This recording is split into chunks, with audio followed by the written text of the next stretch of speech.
ਦੀ ਸ਼ੁਰੂਆਤ ਕਰਨ ਲਈ ਸਾਡੇ ਨਾਲ ਜੁੜ ਚੁੱਕੇ ਨੇ ਸਿਡਨੀ ਤੋਂ ਪ੍ਰਭਜੋਤ ਸੰਧੂ ਜੀ, ਮਾਈਗ੍ਰੇਸ਼ਨ ਕੰਸਲਟੈਂਟ, ਜੋ ਕਿ ਸਾਡੇ ਨਾਲ ਹਰ ਹਫ਼ਤੇ ਕਿਸੇ ਨਾ ਕਿਸੇ ਮਸਲੇ ਦੇ ਉੱਤੇ ਵਿਚਾਰ ਚਰਚਾ ਕਰਨ ਲਈ ਜੁੜਦੇ ਨੇ। ਆਓ ਕਰਦੇ ਹਾਂ ਜੀ ਉਹਨਾਂ ਦਾ ਸਵਾਗਤ। ਪ੍ਰਭਜੋਤ ਸੰਧੂ ਜੀ, ਬਹੁਤ-ਬਹੁਤ ਸਵਾਗਤ ਹੈ ਜੀ ਤੁਹਾਡਾ।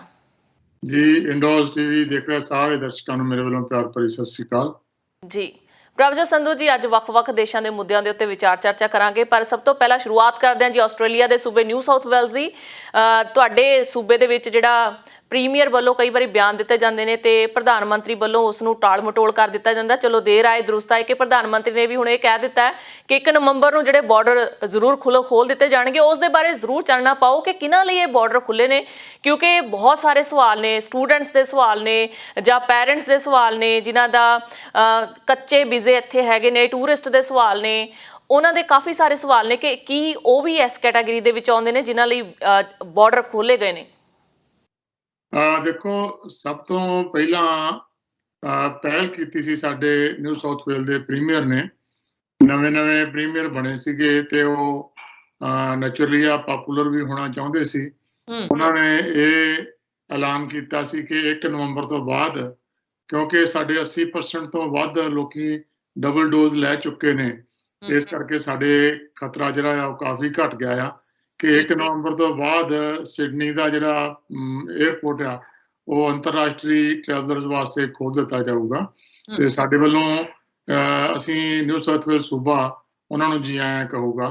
ਹਾਲਾਂਕਿ ਇਹ ਜਿਹੜੀ ਜੂਰਿਡਿਕਸ਼ਨ ਆ ਉਹ ਸੂਬਾ ਸਰਕਾਰ ਦੀ ਨਹੀਂ ਹੈਗੀ, ਪਰ ਜਿਹੜੀ ਸੂਬਾ ਸਰਕਾਰ ਦੀ ਸਹਿਮਤੀ ਜਿਹੜੀ ਆ ਉਹ ਮਿਲਣੀ ਬਹੁਤ ਜ਼ਰੂਰੀ ਆ ਇੰਟਰਨੈਸ਼ਨਲ ਟਰੈਵਲ ਖੋਲ੍ਹਣ ਵਾਸਤੇ। ਸੋ ਜਿਹੜੀ ਪਹਿਲ ਕਦਮੀ ਨਿਊ ਸਾਊਥ ਵੇਲ ਦੇ ਜਿਹੜੇ ਪ੍ਰੀਮੀਅਰ ਨੇ ਕੀਤੀ ਸੀਗੀ, ਉਸ ਦਾ ਕਿਉਂਕਿ ਨੈਚੁਰਲੀ ਆ ਕਿ ਦੋਨੇ ਜਿਹੜੇ ਨੇ ਸਾਡੇ ਕੋਲ ਸੂਬਾ ਸਰਕਾਰ ਵੀ ਲਿਬਰਲ ਪਾਰਟੀ ਦੀ ਆ ਤੇ ਜਿਹੜਾ ਹੈਗਾ ਆ ਆਪਣਾ ਫੈਡਰਲ ਗਵਰਨਮੈਂਟ ਹੈ ਉਹ ਵੀ ਲਿਬਰਲ ਪਾਰਟੀ ਦੀ ਆ। ਸੋ ਸਾਡੇ ਵੱਲੋਂ ਉਹਨਾਂ ਨੂੰ ਜਿਹੜਾ ਨਿਊ ਸਾਊਥ ਵੇਲ ਸੂਬਾ ਨੇ ਜਿਹੜੀ ਪਹਿਲ ਕਦਮੀ ਕੀਤੀ ਆ ਉਹਨੂੰ ਤਸਦੀਕ ਕਰ ਦਿੱਤਾ ਆ ਅੱਜ ਸਕਾਟ ਮੋਰਿਸਨ ਹੋਣਾ ਨੇ ਕਿ 1 ਨਵੰਬਰ ਤੋਂ ਬਾਅਦ ਜਿਹੜੇ ਇਹ ਇੰਟਰਨੈਸ਼ਨਲ ਟਰੈਵਲ ਆ ਉਹ ਖੋਲ ਦਿੱਤਾ ਜਾਊਗਾ। ਔਰ ਉਹਨਾਂ ਨੇ ਇਹ ਵੀ ਕਿਹਾ ਨਾਲ ਕਿ ਨਿਊ ਸਾਊਥ ਵੇਲ ਸੂਬੇ ਤੋਂ ਬਗੈਰ ਜੇ ਕੋਈ ਹੋਰ ਵੀ ਸੂਬਾ ਸਰਕਾਰ ਸਹਿਮਤੀ ਦਿੰਦੀ ਆ ਤਾਂ ਅਸੀਂ ਉੱਥੇ ਵੀ ਇਹ ਫਲਾਈਟਸ ਖੋਲ੍ਹਣ ਵਾਸਤੇ ਬਿਲਕੁਲ ਤਿਆਰ ਬੈਠੇ ਹਾਂ। ਸੋ ਇਹਨੂੰ ਜੀ ਆਇਆਂ ਕਹਿਣਾ ਚਾਹੀਦਾ। ਅਗਲਾ ਸਵਾਲ ਸੀ ਕਿ ਕੌਣ ਆ ਸਕਦਾ ਆ।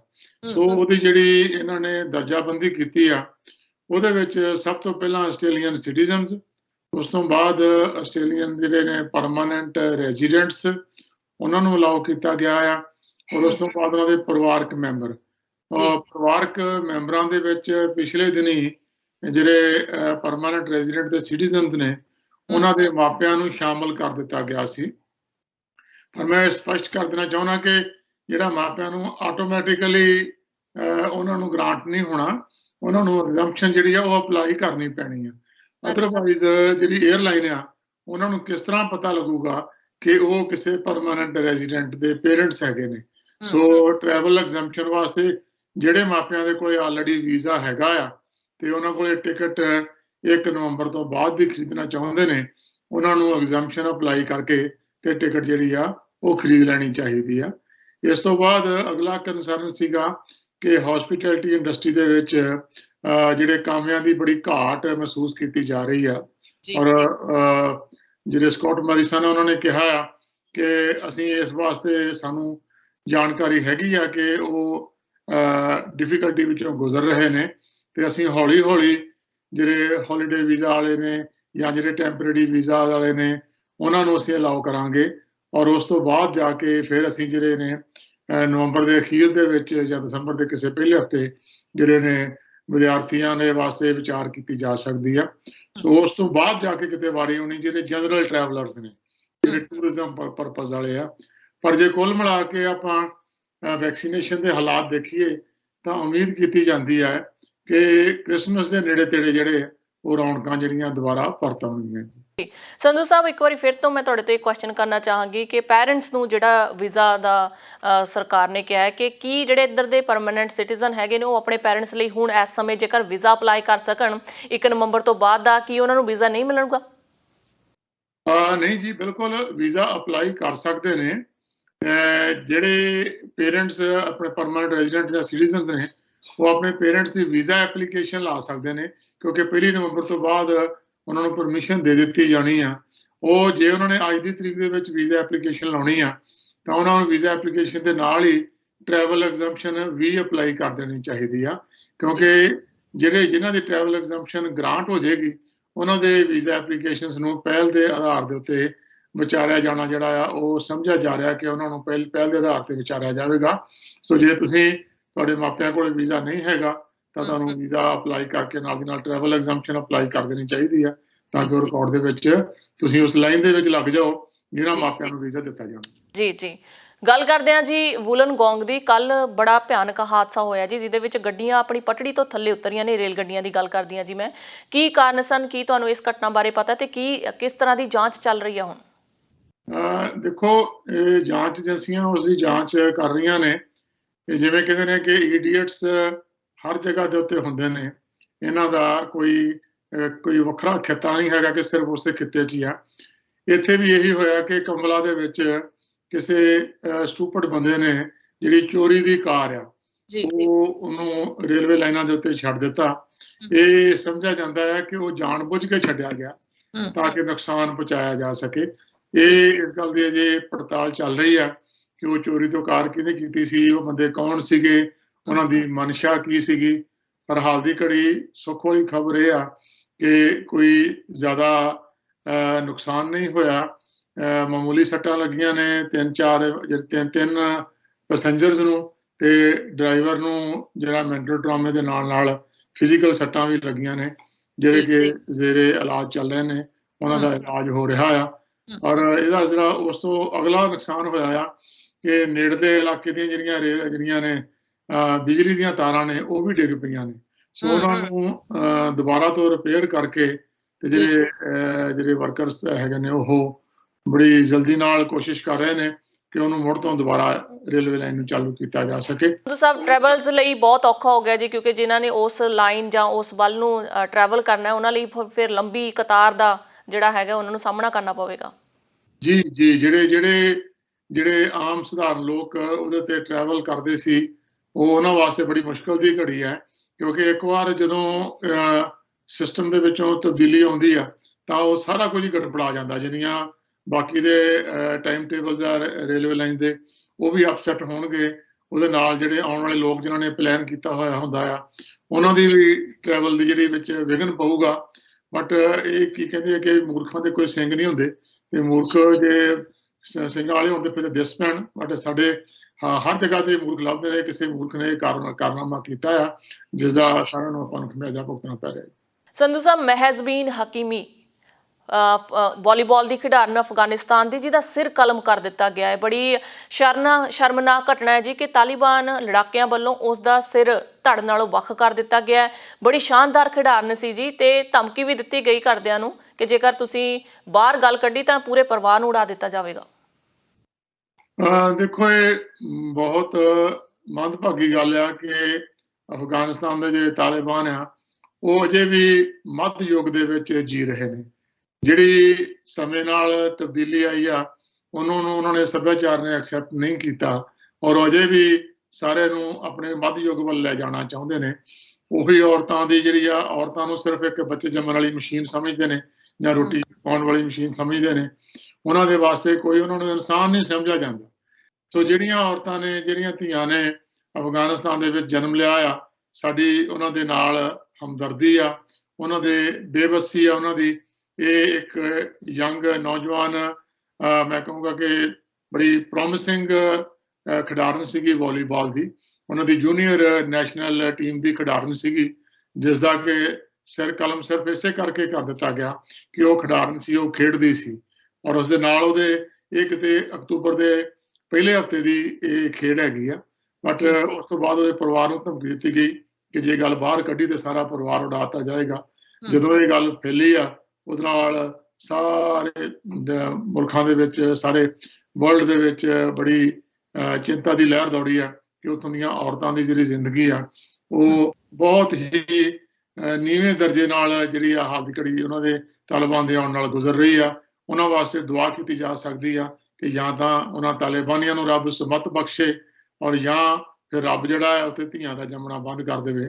ਜਿਸ ਤਰ੍ਹਾਂ ਇਹ ਹਾਲਾਤ ਬਣੇ ਹੋਏ ਨੇ ਉਹ ਧੀਆਂ ਵਾਸਤੇ ਬਹੁਤ ਹੀ ਮੁਸ਼ਕਲ ਹਾਲਾਤ ਚੋਂ ਗੁਜ਼ਰ ਰਹੀਆਂ ਨੇ ਜੀ। ਬਿਲਕੁਲ ਸੰਧੂ ਸਾਹਿਬ, ਸੋਸ਼ਲ ਮੀਡੀਆ ਤੇ ਇਹੀ ਗੱਲਾਂ ਨਿਕਲ ਕੇ ਸਾਹਮਣੇ ਆ ਰਹੀਆਂ ਨੇ ਕਿ ਔਰਤਾਂ ਲਈ ਅਫਗਾਨਿਸਤਾਨ ਬਿਲਕੁਲ ਵੀ ਸੁਰੱਖਿਅਤ ਨਹੀਂ ਹੈ, ਕਿਉਂਕਿ ਔਰਤਾਂ ਲਈ ਬੜੇ ਸਖਤ ਕਾਨੂੰਨ ਬਣਾਏ ਗਏ ਨੇ। ਖਾਸ ਕਰਕੇ ਜਿਹੜੀਆਂ ਔਰਤਾਂ ਪੜ੍ਹੀਆਂ ਲਿਖੀਆਂ ਨੇ, ਕੰਮਕਾਜ ਕਰਦੀਆਂ ਨੇ ਜਾਂ ਖਿਡਾਰਨਾਂ ਨੇ, ਕਾਫੀ ਸਾਰੀਆਂ ਖਿਡਾਰਨਾਂ ਅਫਗਾਨਿਸਤਾਨ ਛੱਡ ਕੇ ਜਾ ਚੁੱਕੀਆਂ ਨੇ। ਜਿਹੜੀਆਂ ਇੱਕਾ ਦੁੱਕਾ ਰਹਿ ਗਈਆਂ ਸਨ ਉਹਨਾਂ ਨੂੰ ਕੀਮਤ ਜਿਹੜੀ ਹੈਗੀ ਆ ਉੱਥੇ ਰਹਿਣ ਦੀ ਆਪਣੀ ਜਾਨ ਚੁਕਾ ਕੇ ਦੇਣੀ ਪੈ ਰਹੀ ਹੈ ਜੀ। ਵੱਧਦੇ ਹਾਂ ਅਗਲੀ ਖਬਰ ਵੱਲ ਜੀ, ਗੱਲ ਕਰਦੇ ਹਾਂ ਪੰਜਾਬ ਦੀ। ਅੱਜ ਹੀ ਤੁਹਾਡੀ ਮੈਂ ਫੇਸਬੁੱਕ ਤੇ ਪੋਸਟ ਪੜ੍ਹ ਰਹੀ ਸੀ, ਸਿੰਘੂ ਬਾਰਡਰ ਬਾਰੇ ਤੁਸੀਂ ਲਿਖਿਆ, ਪਰ ਬੜੇ ਤੁਸੀਂ ਉਹਨੂੰ ਇੱਕ ਕਹਿ ਲਓ ਵੀ ਗੁੰਝਲਦਾਰ ਤਰੀਕੇ ਨਾਲ ਲਿਖਿਆ ਹੋਇਆ, ਕਿਉਂਕਿ ਤੁਸੀਂ ਕਿਹਾ ਕਿ ਆਪਣੇ ਹੀ ਸਾਡੇ ਇੱਕ ਦੂਜੇ ਦੇ ਵੈਰੀ ਬਣਦੇ ਨੇ, ਆਪਣੇ ਹੀ ਕਤਲ ਕਰਵਾਉਂਦੇ ਨੇ, ਆਪਣੇ ਹੀ ਮਰਦੇ ਨੇ ਤੇ ਆਪਣੇ ਹੀ ਜੇਲ੍ਹ ਜਾਂਦੇ ਨੇ। ਇਸ ਤੋਂ ਤੁਹਾਡਾ ਕੀ ਭਾਵ ਹੈ, ਜਾਣਨਾ ਚਾਹਾਂਗੇ। ਦੇਖੋ, ਮੇਰੀ ਸਮਝ ਇਹ ਕਹਿੰਦੀ ਹੈ ਕਿ ਇਹ ਅਸੀਂ ਸਾਜ਼ਿਸ਼ ਦਾ ਸ਼ਿਕਾਰ ਹੁੰਦੇ ਆ। ਜਿਹੜੇ ਸ਼ਾਤਰ ਸਿਆਸਤਦਾਨ ਨੇ ਉਹ ਆਪਣੇ ਸਿਆਸੀ ਚਾਲ ਚੱਲ ਕੇ ਤੇ ਸਾਡੇ ਹੱਥੋਂ ਸਾਡਿਆਂ ਨੂੰ ਹੀ ਮਰਵਾ ਦਿੰਦੇ ਨੇ ਜੀ। ਔਰ ਹੁਣ ਸਾਨੂੰ ਅਗਲਾ ਚਿੰਤਾ ਦਾ ਵਿਸ਼ਾ ਇਹ ਆ ਕਿ ਆਮ ਤੌਰ ਤੇ ਸਬੂਤ ਮਿਟਾਉਣ ਵਾਸਤੇ ਹਰ ਇੱਕ ਨੂੰ ਹੀ ਜਿਹੜਾ ਆ ਉਹ ਇਸੇ ਰਾਹ ਤੋਰ ਦਿੱਤਾ ਜਾਂਦਾ ਆ। ਮੇਰਾ ਆਪਣਾ ਮੰਨਣਾ ਆ ਕਿ ਜਿਹੜਾ ਨਿਹੰਗ ਸਿੰਘ ਅਮਨ ਸਿੰਘ ਹੈ, ਜਿਹੜਾ ਇਸ ਵੇਲੇ ਪੁਲਿਸ ਕਸਟਡੀ ਦੇ ਵਿੱਚ ਹੈ, ਉਹਦੀ ਵੀ ਜਿਹੜੀ ਜਾਨ ਆ ਉਹ ਸੁਰੱਖਿਅਤ ਨਹੀਂ ਹੈਗੀ, ਕਿਉਂਕਿ ਜਿਹੜੀ ਜਿਸ ਢੰਗ ਨਾਲ ਇਹ ਸਿਆਸਤ ਖੇਡੀ ਗਈ ਆ ਕਿ ਇੱਕ ਸਾਡੇ ਆਪਣੇ ਹੀ ਪੰਜਾਬੀ ਨੂੰ ਇੱਕ ਦੂਰ ਦਰੇਡੇ ਤਰਨਤਾਰਨ ਦੇ ਇਲਾਕੇ ਵਿੱਚੋਂ ਲਿਆ ਕੇ ਤੇ ਸਾਡੇ ਆਪਣਿਆਂ ਕੋਲੋਂ ਇਹ ਕਤਲ ਕਰਾ ਦਿੱਤਾ ਜਾਂਦਾ ਆ। ਉਹਦਾ ਬੈਨੀਫਿਟ ਕਿਹਨੂੰ ਹੁੰਦਾ? ਬੈਨੀਫਿਟ ਉਸ ਰਾਜ ਕਰਦੀ ਪਾਰਟੀ ਨੂੰ ਹੁੰਦਾ ਆ, ਜਿਹੜੀ ਕਿ ਪਿਛਲੇ 2 ਹਫ਼ਤਿਆਂ ਤੋਂ ਬਿਲਕੁਲ ਜਿਹਨੂੰ ਕਹਿ ਲਓ ਕਿ ਖੁੱਡੇ ਲੈਣ ਲੱਗੀ ਹੋਈ ਸੀ। ਆਮ ਸਾਰੇ ਸੰਸਾਰ ਭਰ ਦੇ ਵਿੱਚ ਤੋਏ ਹੋ ਰਹੀ ਸੀ ਲਖੀਮਪੁਰ ਵਾਲੇ ਕਾਂਡ ਕਰਕੇ, ਔਰ ਉਹਨਾਂ ਨੇ ਇਹ ਇੱਕ ਸਾਜ਼ਿਸ਼ ਰਚ ਕੇ ਸਾਰਾ ਮੀਡੀਆ ਦਾ ਧਿਆਨ ਉਧਰੋਂ ਕੱਟ ਕੇ ਤੇ ਇਸ ਪਾਸੇ ਲੈ ਆਂਦਾ ਆ। ਹੁਣ ਸਾਰੀ ਦੁਨੀਆ ਜਿਹੜੀ ਆ ਉਹ ਇਸ ਜਿਹੜੀ ਕਤਲ ਦੀ ਗੱਲ ਕਰ ਰਹੀ ਹੈ, ਜਿਹੜਾ ਕਿ ਇਹ ਕਤਲ ਵੀ ਉਸੇ ਤਰ੍ਹਾਂ ਹੀ ਮੱਧਯੁਗੀ ਢੰਗ ਨਾਲ ਕੀਤਾ ਗਿਆ ਆ। ਗੁੱਟ ਵੱਢ ਦਿੱਤਾ ਗਿਆ ਆ, ਲੱਤ ਵੱਢ ਦਿੱਤੀ ਗਈ ਆ, ਟੰਗ ਦਿੱਤਾ ਗਿਆ। ਸਾਡਾ ਜਿਹੜਾ ਪ੍ਰਭਾਵ ਆ ਸਿੱਖੀ ਦਾ ਉਹ ਇੱਕ ਕਰੂਅਲ ਕੌਮ ਵਜੋਂ ਦਿੱਤਾ ਗਿਆ। ਠੀਕ ਆ, ਬੇਅਦਬੀ ਅਸੀਂ ਸਮਝਦੇ ਹਾਂ ਕਿ ਬੇਅਦਬੀ ਕਿਸੇ ਵੀ ਗ੍ਰੰਥ ਦੀ ਨਹੀਂ ਹੋਣੀ ਚਾਹੀਦੀ, ਪਰ ਇਸ ਐਕਸਟ੍ਰੀਮ ਤੱਕ ਜਾ ਕੇ ਜਿਹੜਾ ਸਜ਼ਾ ਦੇਣ ਵਾਲਾ ਤਰੀਕਾ ਆ ਉਹਦੇ ਪਿਛਲੀ ਸਿਆਸਤ ਕੁਝ ਹੋਰ ਕਹਿੰਦੀ ਆ। ਉਸ ਸਿਆਸਤ ਨੇ ਆਪਣਾ ਰੰਗ ਵਿਖਾਇਆ। ਦੇਖੋ, ਜਿਹੜੇ ਗ੍ਰਹਿ ਮੰਤਰੀ ਜਿਨ੍ਹਾਂ ਦੇ ਬੇਟੇ ਦੇ ਉੱਤੇ ਦੋਸ਼ ਲੱਗਦਾ ਸੀਗਾ, ਜਿਨ੍ਹਾਂ ਕੋਲੋਂ ਅਸਤੀਫੇ ਦੀ ਮੰਗ ਕੀਤੀ ਜਾ ਰਹੀ ਸੀ, ਉਹ ਉਦੋਂ ਤੋਂ ਆਪਣੇ ਹਲਕੇ 'ਚ ਨਹੀਂ ਸੀ ਜਾ ਸਕੇ। ਇੱਧਰ ਇਹ ਜਿਹੜਾ ਸਿੰਘੂ ਬਾਰਡਰ ਵਾਲਾ ਕਾਂਡ ਵਾਪਰਿਆ, ਉੱਧਰ ਉਹ ਮੌਜ ਨਾਲ ਉਹਨਾਂ ਭਾਜਪਾ ਵਰਕਰਾਂ ਦੇ ਘਰ ਚਲੇ ਗਏ, ਜਿਹੜੇ ਕਿ ਉਸ ਜੀਪ ਵਾਲੇ ਕਾਂਡ ਤੋਂ ਬਾਅਦ ਕਿਸਾਨਾਂ ਨੇ ਮਾਰ ਦਿੱਤੇ ਸੀਗੇ। ਉਹਨਾਂ ਦੇ ਘਰ ਜਾ ਕੇ ਅਫਸੋਸ ਕਰਨ ਜਾ ਰਹੇ ਨੇ। ਇਹਦਾ ਮਤਲਬ ਇਹ ਹੋਇਆ ਕਿ ਉਹਨਾਂ ਨੂੰ ਇਸ ਕਾਂਡ ਨੇ ਉਹਨਾਂ ਨੂੰ ਰਿਲੈਕਸੇਸ਼ਨ ਦੇ ਦਿੱਤੀ। ਔਰ ਜਦੋਂ ਹੁਣ ਜਿਵੇਂ ਤਸਵੀਰਾਂ ਰੋਜ਼ ਆ ਰਹੀਆਂ ਨੇ ਕਿ ਉਸ ਨਿਹੰਗ ਸਿੰਘ ਦਾ ਉਹਨਾਂ ਦੇ ਨਾਲ ਜਿਹੜਾ ਆ ਖਾਣਾ ਔਰ ਉਹਨਾਂ ਨੂੰ ਇੰਨੀ ਇੰਪੋਰਟੈਂਸ ਦਿੱਤੀ ਜਾਣੀ। ਜੇ ਆਪਾਂ ਉਹਨੂੰ ਦੁਬਾਰਾ ਹੁਣ ਅੱਗੇ ਚੱਲੀਏ, ਪਿਛਲੇ ਦਿਨਾਂ ਦੀਆਂ ਜਿਹੜੀਆਂ ਕੱਲ੍ਹ ਦੀਆਂ ਜਿਹੜੀਆਂ ਪੋਸਟਾਂ ਦੇਖਦੇ ਹਾਂ ਤਾਂ ਉਹ ਅਮਨ ਸਿੰਘ ਹੋਣਾ ਨੂੰ ਭੁੱਕੀ ਦੇ ਏਰੀਆ ਸੌਰੀ ਗਾਂਜੇ ਦੇ ਕੇਸ ਦੇ ਵਿੱਚ ਤੇ ਮਾਮਲੇ ਵਿੱਚ ਕੀ ਕੀਤਾ ਹੋਇਆ ਹੈ। ਉਸ ਤੋਂ ਇਲਾਵਾ ਅੱਜ ਪੰਜਾਬੀ ਟ੍ਰਿਬਿਊਨ ਦੇ ਵਿੱਚ ਉਹਨਾਂ ਦੇ ਮਾਪਿਆਂ ਦੀ ਛਪੀ ਹੋਈ ਹੈ ਕਿ ਉਹਨਾਂ ਦੇ ਮਾਪਿਆਂ ਨੇ ਉਹਨਾਂ ਨੂੰ ਘਰ ਤੋਂ ਬੇਦਖਲ ਕੀਤਾ ਹੋਇਆ ਹੈ। ਸੋ ਇਹੋ ਜਿਹੇ ਵਿਅਕਤੀਆਂ ਨਾਲ ਐਡੇ ਵੱਡੇ ਹਾਈ ਪ੍ਰੋਫਾਈਲ ਲੋਕਾਂ ਦਾ ਘਰ ਦੇ ਡਾਈਨਿੰਗ ਟੇਬਲ ਤੇ ਬਹਿ ਕੇ ਖਾਣਾ ਖਾਣਾ, ਫਿਰ ਉਹਨਾਂ ਨੂੰ ਸਰੋਪਾਓ ਦਿੱਤੇ ਜਾਣੇ, ਉਹਨਾਂ ਨੂੰ ਸਤਿਕਾਰ ਸਹਿਤ ਮਿਡਲ ਕੁਰਸੀ ਦੇ ਉੱਤੇ ਬਿਠਾਉਣਾ, ਇਹ ਡੈਫੀਨੇਟਲੀ ਕਿਸੇ ਸਾਜ਼ਿਸ਼ ਵੱਲ ਇਸ਼ਾਰਾ ਕਰਦਾ ਆ। ਨੁਕਸਾਨ ਹਰ ਪਾਸਿਓਂ ਸਾਡਾ ਹੀ ਹੋਇਆ ਆ, ਮਰਿਆ ਵੀ ਸਾਡਾ ਆ, ਜੇਲ੍ਹ ਵੀ ਸਾਡਾ ਗਿਆ ਆ, ਬਦਨਾਮੀ ਵੀ ਸਾਡੀ ਹੋਈ ਆ, ਔਰ ਜਿਹੜੇ ਸਿਆਸਤਦਾਨ ਇਹਦਾ ਮੁਨਾਫਾ ਲੈਣਾ ਚਾਹੁੰਦੇ ਸੀ ਉਹ ਕੱਛਾਂ ਵਜਾ ਰਹੇ ਨੇ।